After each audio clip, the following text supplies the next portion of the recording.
ধরো। বুবাই, তুমি কি আমার মা বাবাকে এখানে আসতে মানা করে দিয়েছো? হ্যাঁ, আমি বারণ করেছি ওই বুড়ো বুড়িকে এখানে আসতে। মা, আমি তোমাকে একটু পরে ফোন করছি। বুবাই, তুমি আমার মা বাবার সম্পর্কে এইভাবে কেন কথা বলছো? কেন কেন পারি না? ওরা তো বুড়ো বুড়ি, তাই বলেছি বুড়ো বুড়ি। বুবাই প্লিজ, ওরা আমার বাবা মা, একটু সম্মান দিয়ে কথা বলো। আর তোমারও, তুমি ওনাদের এখানে আসতে মানা কেন করেছো? কেন মানা করবো না? প্রথমে ভেবেছিলাম আসবে, এক দুদিন থাকবে, চা জল খাবে, মাংস টাংস খাবে, চলে যাবে। তারপর বলে আমরা এখানে সারা জীবন থাকবো। কেন রাখবো ওদের এখানে? এটা কি কোনো ধর্মশালা? আমি কি ফাউ টাকা কামাই নাকি ওদের বসে বসে খাওয়াবো? হ্যাঁ, ওদের এখানে কেন রাখবো আমি? তুমি একবার তো ওদের পরিস্থিতিটা শুনতে পারতে। জানো ওদের সাথে কি হয়েছে?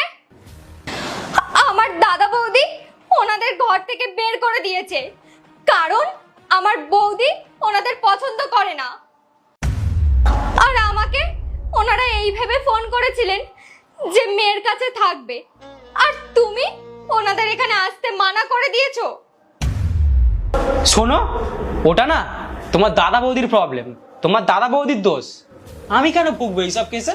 হ্যাঁ, আর হ্যাঁ, তুমি এত মাথা ঘামাচ্ছ কেন এই বিষয়ে? ওরা কোথাও না কোথাও একটা গিয়ে ঠিক থাকবে, তুমি এত মাথা ঘামাচ্ছ কেন? বুবাই, তোমার কি হয়েছে? তুমি এইভাবে কেন কথা বলছো? আর আমি কেন চিন্তা করব না? ওরা তো আমার বাবা মা। ওরা ভেবেছিল ছেলের কাছে তো থাকতে পারলাম না, মেয়ে তো আছে। কিন্তু ওনাদের কি শুনতে হলো? জামাই ওনাদের এখানে আসতে মানাই করে দিয়েছে।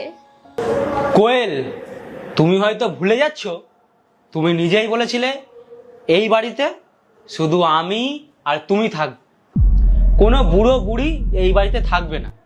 আর আমরা তো এখন ভালোই আছি, তাহলে কোনো বুড়ো বুড়িকে এই বাড়িতে রাখবে কেন?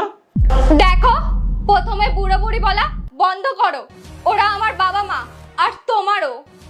তুমি নিজেই দেখো ওরা কত সমস্যায় আছে, কত প্রবলেমে পড়েছে। আর আমি যদি ওদের এই সময় পাশে না দাঁড়াই, তাহলে আর কে দাঁড়াবে? ওরা আমার পরিবার, ওরা আমার ফ্যামিলি। আচ্ছা, পরিবার? আজকে তোমার মা বাবার সমস্যা হচ্ছে বলে তোমার পরিবারের কথা মনে পড়ছে, হ্যাঁ? কিন্তু মনে আছে